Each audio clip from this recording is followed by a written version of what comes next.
The moment the words hit the air, it felt like a slap. "Get out of here, you little brat." The phrase wasn't loud. It didn't have to be. It carried the weight of every sneer, every doubt, every time she'd been told she didn't belong. The barracks fell quiet in the seconds that followed. Not because they respected her, but because they wanted to see what she would do next.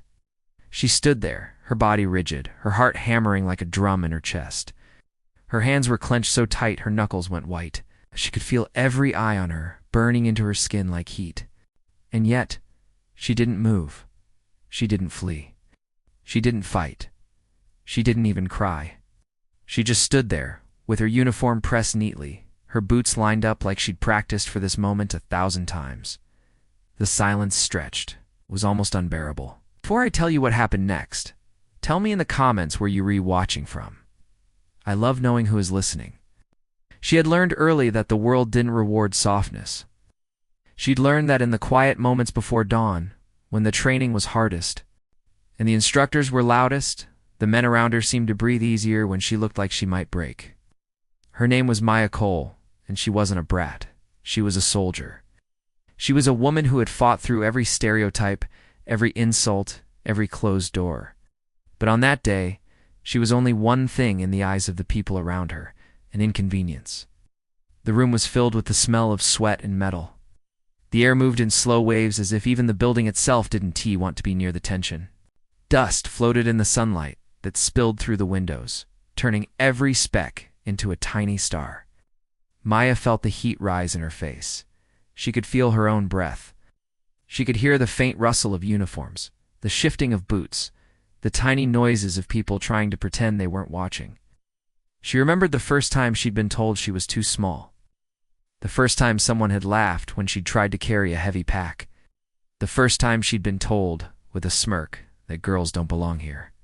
And she remembered the moment she'd decided she was going to let anyone else write her story.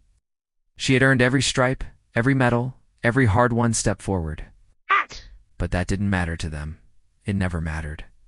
The man who had spoken was Captain Reynolds, a veteran with a voice like gravel and a stare that could cut through steel.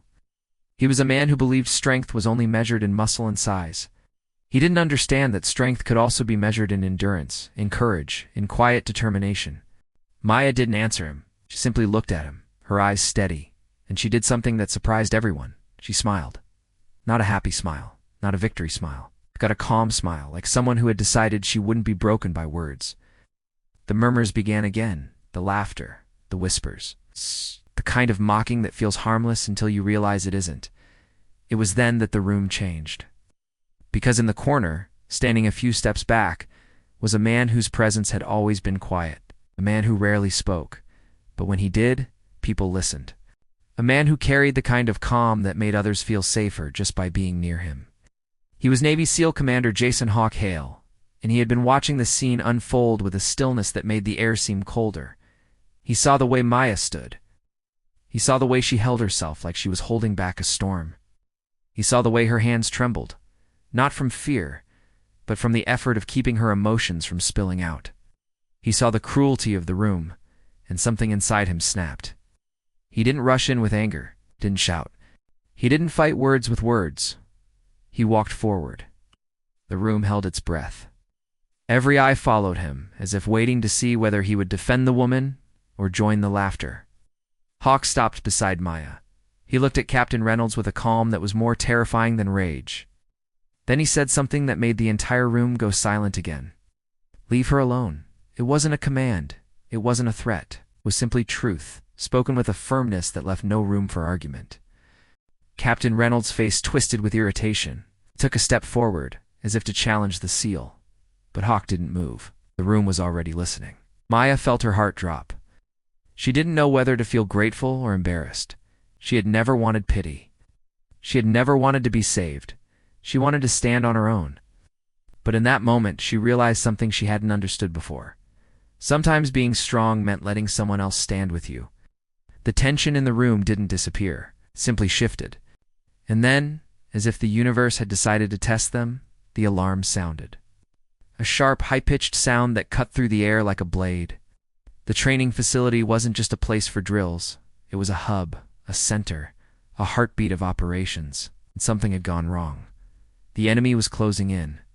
The squad had been assigned a mission, one that required precision, teamwork, and a kind of trust that didn't come easily in a world where people doubted you before they knew you.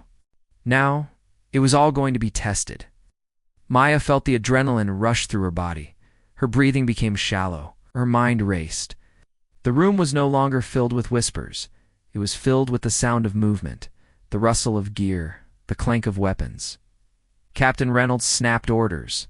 The men scrambled, and Maya froze. Not because she was afraid, but because she realized something terrifying. This mission wasn't going to be a drill. It was real. And the people who had mocked her were going to need her. Like she looked at Hawk. He met her gaze, and in that moment, she understood what he was saying without words. "You're not a brat. You're a soldier." She swallowed hard, and her hands stopped shaking. The squad moved out into the chaos like a tide. They ran through corridors, down stairwells, and into the open air, where the sky felt too wide, too empty, too full of danger. The enemy had already struck. There were explosions in the distance. Smoke curled into the air like dark fingers. The ground shook beneath their boots. Maya's training kicked in. She ran. She assessed. She moved. She wasn't just keeping up. She was leading.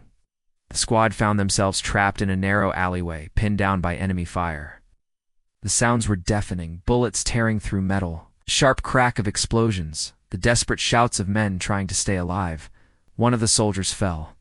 The sight hit Maya like a physical blow. He lay there, his body trembling, blood pooling beneath him.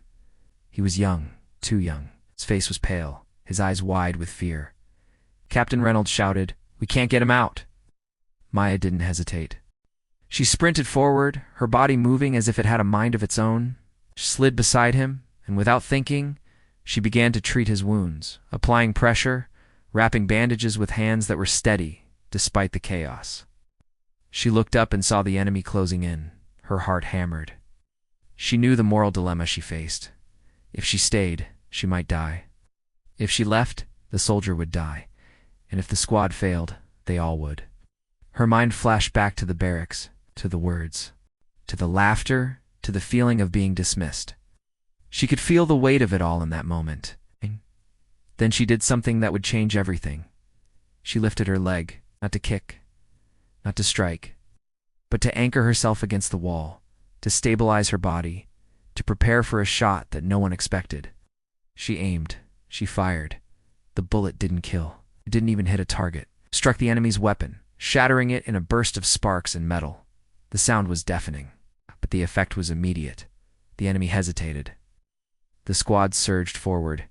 The soldier was lifted, carried, pulled to safety. The entire alleyway seemed to stop breathing. For a moment, no one moved.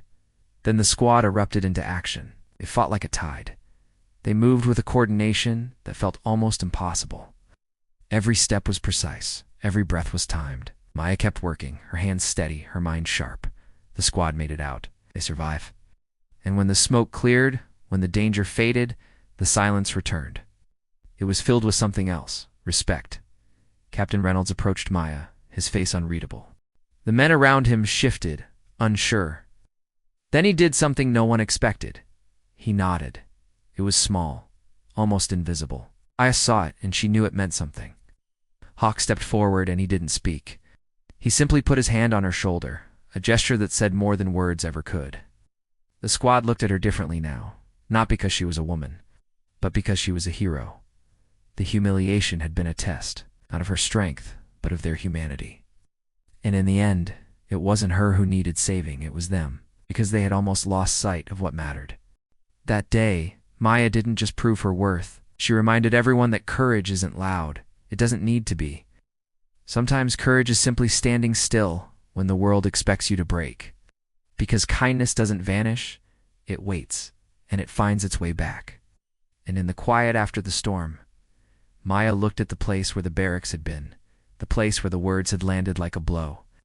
She remembered the moment she had smiled, and she realized something. The world may try to humiliate you, but it can't take away your strength.